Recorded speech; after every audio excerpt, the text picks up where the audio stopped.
तो आज मैं एक्सप्लेन करने जा रहा हूँ द प्रिविलेज मूवी को। ये 2022 में नेटफ्लिक्स पर रिलीज हुई एक जर्मन मूवी है। वीडियो पसंद आए तो लाइक और चैनल को सब्सक्राइब करना मत भूलना। तो मूवी के स्टार्ट में हम देखते हैं एक बच्चा जिसका नाम फिन है। वो वीडियो गेम खेल रहा है और उसके पेरेंट और उसकी छोटी बहन कहीं बाहर जा रहे होते हैं और उसके पेरेंट्स उसे और उसकी बड़ी बहन को, जिसका नाम आना है, घर छोड़ जाते हैं। और बाहर जाते हुए फिन के पेरेंट्स घर को लॉक कर जाते हैं और फिर हमें घर से बाहर एक एंटिटी दिखाई देती है और फिर हम देखते हैं कि घर के अंदर की लाइट्स फ्लिकर करने लगती हैं और साथ ही घर के सब लॉक्स खुद ही खुल जाते हैं। फिर फिन को आना के रूम से कुछ आवाज़ें सुनाई देती हैं। फिन उसके रूम की तरफ जाता है और आना रूम से बाहर आती है और उसके मुंह से खून निकल रहा होता है और उसके हाथ में एक नाइफ होती है और वो फिन को कहती है कि अपना मुंह खोलो। और फिर हम उस एंटिटी की आवाज़ सुनते हैं और फिन जल्दी से उसके हाथ से वो नाइफ ले लेता है और आना उसे कहती है कि वो यहीं है और वो हमें जिंदा नहीं छोड़ेगा और वो फिन को वहाँ से लेके भागती है। फिर वो घर से बाहर निकल जाते हैं और इतने में ही फिन उस एंटिटी को देखता है और वो दोनों वहाँ से कार में बैठ के चले जाते हैं। खैर फिर आगे एक डैम पे उनकी कार खराब हो जाती है। आना फिन को कहती है कि वो हमारे पीछे है और हमें उससे बचने के लिए इस डैम से जंप करना होगा और फिन को ज़बरदस्ती उस रेलिंग से नीचे करती है और फिन उसको गिरा के अपनी जान बचाता है। फिर वहाँ डाइवर्स आना की लाश ढूंढ रहे होते हैं और पुलिस और एम्बुलेंस की गाड़ियाँ खड़ी होती हैं और इतने में ही आना के पेरेंट्स वहाँ आते हैं और फिन से पूछते हैं कि क्या वो ठीक है, लेकिन फिन उस सदमे में होता है और इतने में ही डाइवर्स को आना की लाश मिल जाती है और उसके पेरेंट्स उसकी लाश देखने जाते हैं और फिन भी वहाँ जाता है और वो स्क्रीम करता है और फिर सीन स्विच होता है और हम टीनेज फिन को देखते हैं कि वो डॉक्टर के पास होता है और वो अभी तक उस सदमे से बाहर नहीं निकल पाया। डॉक्टर कहती है कि उस सदमे की वजह से उसके दिमाग के कुछ हिस्से डैमेज हो चुके हैं। फिन डॉक्टर को बताता है कि उस रात वहाँ कोई था जो उनका पीछा कर रहा था और डॉक्टर कहती है कि ये सब तुम्हारा वहम है। खैर फिर फिन की मॉम उसे लेने आती है और डॉक्टर उसे उसकी दवाई देती है और कहती है कि बाहर तुम्हारी छोटी बहन है, उसे अंदर भेज दो। फिर सीन स्विच होता है और हम देखते हैं कि फिन और उसकी छोटी बहन, जिसका नाम सोफी है, वो कॉलेज जाते हैं और वहाँ हमें पता चलता है कि सोफी का एक बॉयफ्रेंड है जिसका नाम रामिन है। और वहीं हम देख पाते हैं कि फिन भी एक लड़की को पसंद करता है जिसका नाम समीरा है और उसकी एक बेस्ट फ्रेंड होती है जिसका नाम लीना होता है। खैर फिर वो लोग उस रात एक पार्टी में जाते हैं जहाँ फिन कुछ ड्रिंक्स लेता है और उसके बाद से आना के फ्लैशबैक्स आने लगते हैं और अगले दिन सुबह फिन के मॉम डैड उसे कहते हैं कि अगली दफ़ा किसी पार्टी में जाना हो तो उन्हें बता के जाए। खैर फिर फिन अपने ग्रैंडपा से मिलने जाता है जो हॉस्पिटल में एडमिट होते हैं। उसके ग्रैंडपा उसे कहते हैं कि क्या वो उसके लिए दुआ कर सकता है क्योंकि वो थोड़ा और जीना चाहते हैं और फिन कहता है कि हाँ ज़रूर वो उनके लिए दुआ करेगा और वो आज के दिन उन्हीं के पास रहेगा।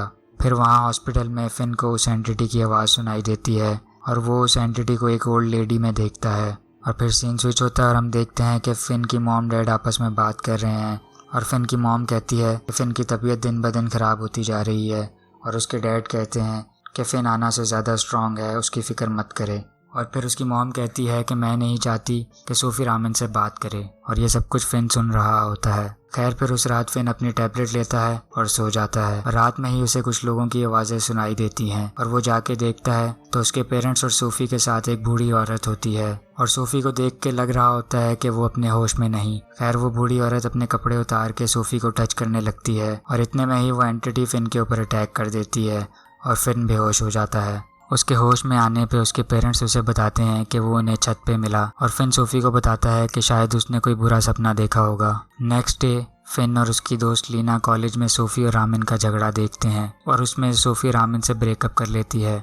फिर जिम टाइम पे सोफ़ी की नाक से खून निकलता है और वो गिर जाती है। खैर फिर हम देख पाते हैं कि सोफ़ी घर में है और उसे मिलने रामिन आता है और सोफ़ी उसे मिलने से मना कर देती है और फिर फिन देखता है कि सोफ़ी एक कप को बिना छुए अपने हाथ में ले लेती है। फिन कंफ्यूज हो जाता है कि ये असल है या उसकी इमेजिनेशन।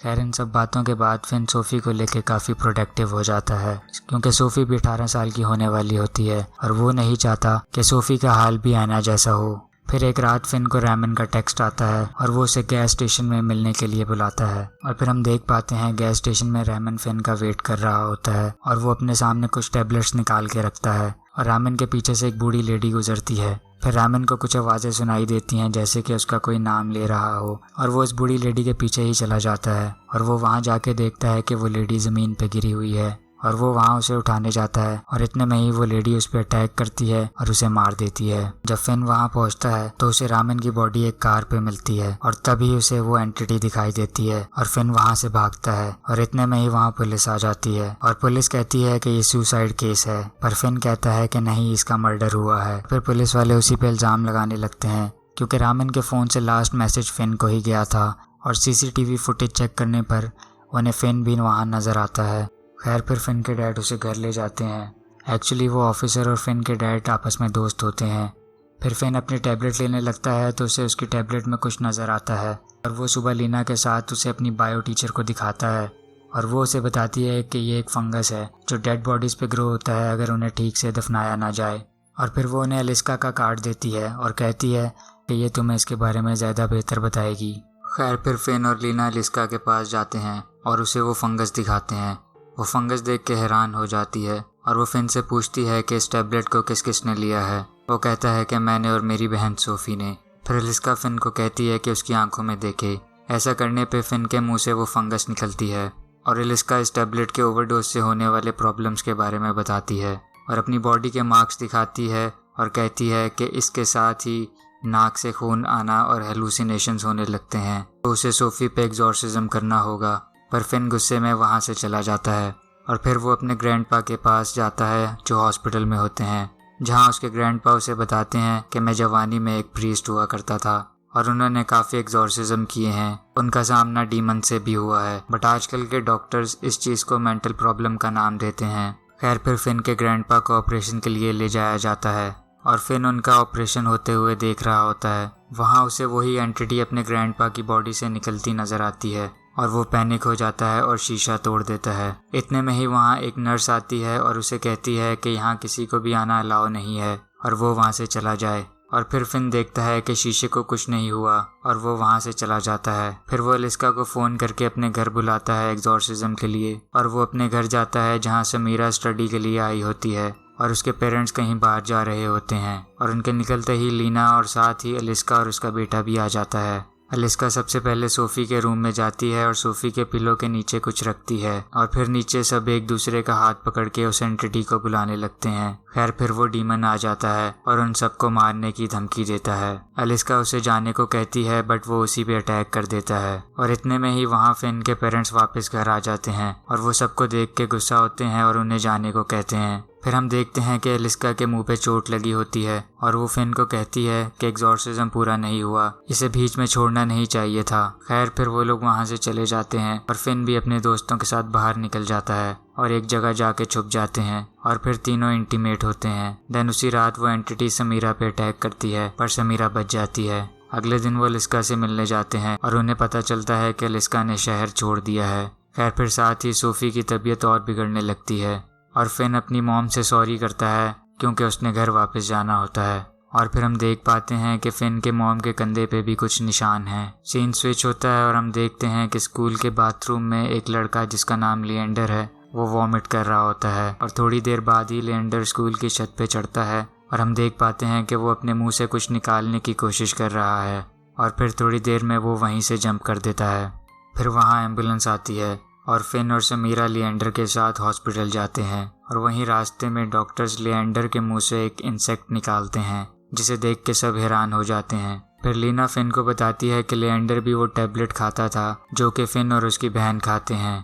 खैर वो लोग हॉस्पिटल पहुंचते हैं और फिन लिएंडर का बैग चेक करता है तो उसे उसमें एक फाइल नजर आती है। उसे पढ़ने पे पता चलता है लिएंडर, फिन और आना इवन सोफ़ी भी अडॉप्टेड हैं। और फिर दूसरी तरफ लीना को पता चलता है कि आज ये टैबलेट मार्केट में लॉन्च होने जा रही है और वो उस टैबलेट की कंपनी में जाती है और वहाँ उसे पता चलता है कि फिन के डैडी उस कंपनी के सीईओ हैं। खैर वो कंपनी को एक्सप्लोर करते हुए उसके बेसमेंट में जाती है जहाँ उसे बहुत सारी लाशें मिलती हैं और उन्हीं लाशों में उसे एलिस्का की लाश भी नज़र आती है। फिर हमें पता चलता है कि वो फंगस इन्हीं बॉडीज से ली जाती हैं। फिर लीना बाहर निकलती है और अपनी गाड़ी में बैठती है और उसके पास वही बूढ़ी औरत आती है जिसने रामन को मारा था और फिर सीन स्विच होता है और हम देखते हैं लिएंडर के डैड को, जो फिन को बता रहे होते हैं कि लिएंडर नहीं रहा, और फिन उन्हें वो फाइल दिखाता है और लिएंडर के डैड उसे बताते हैं कि फिन के डैड भी अडॉप्टेड हैं, मतलब फिन के ग्रैंडपा ने उन्हें भी अडॉप्ट किया था। वेल, ये सब सुनने के बाद वो जाने लगते हैं, पर उसे पता चलता है कि उसके ग्रैंडपा भी नहीं रहे। वो उन्हें देखने जाता है और वहीं एक डॉक्टर फिन को किसी चीज से इंजेक्ट कर देता है और फिर हम देखते हैं कि फिन की आंख खुलती है और वो अपने घर में एक चेयर पे बंधा होता है और वहीं समीरा को भी बांधा होता है। फिर वहाँ उनकी फैमिली डॉक्टर आती है और उन्हें एक सीक्रेट चैम्बर में ले जाती है और वहाँ दीवारों पे डीमंस की तस्वीरें बनी होती हैं और वो डॉक्टर उन्हें कहती है कि ये फॉलन एंजल्स हैं, लेकिन लोग इन्हें डीमंस कहते हैं। वहाँ फिन के पेरेंट्स और सोफी के साथ काफी सारे लोग होते हैं जो किसी तरह के रिचुअल करने की तैयारी कर रहे होते हैं और फिन के डैड उसे बताते हैं कि उससे टेबलेट इसलिए दी जाती थी कि उसकी बॉडी वीक हो जाए और हम इजीली उसकी बॉडी में डीमन को डाल सकें। फिर वहीं हम देख पाते हैं कि फिन के ग्रैंडपा की बॉडी भी रखी होती है और वो अचानक से जिंदा हो जाते हैं। फिर फिन समझ पाता है कि उसके ग्रैंडपा भी एक डीमन थे और अब उन्हें एक न्यू बॉडी चाहिए जो उसी की होने वाली है। फिर वहाँ रिचुअल स्टार्ट होती है और फिन के ग्रैंडपा का डीमन अब फिन में जा रहा होता है और तभी वहाँ लीना आ जाती है और फिन के ग्रैंडपा को मार के बेहोश कर देती है और साथ ही वहाँ सब रिचुअल के ट्रांस में होते हैं और लीना उन पे पेट्रोल डाल के आग लगा देती है और फिर वो लोग वहाँ से बाहर निकलते हैं और फिन अपने मुंह से वो इंसेक्ट निकालता है और पूरे घर को आग लग जाती है। फिर वो गाड़ी में बैठते हैं और उन्हें सोफी नजर आती है और वो सोफी को मारते हुए वहाँ से चले जाते हैं। खैर, फिर रास्ते में वो एंटिटी उन पे अटैक करती है और उनकी कार डैम से नीचे गिरने लगती है और ये वही डैम होता है जहाँ आना ने सुसाइड किया था। वो तीनों किसी तरह गाड़ी से बाहर निकलते हैं और फिर उनकी कार डैम में गिर जाती है और फिर वो वहाँ उस टैबलेट की एडवर्टाइजमेंट देखते हैं और वहाँ से जाने लगते हैं और एंड में हम समीरा को पोजेस्ड हालत में देखते हैं और फिर मूवी यहीं एंड हो जाती है। तो ये थी द प्रिविलेज मूवी की एक्सप्लेनेशन। वीडियो पसंद आई हो तो लाइक और चैनल को सब्सक्राइब करना मत भूलना। Thank you.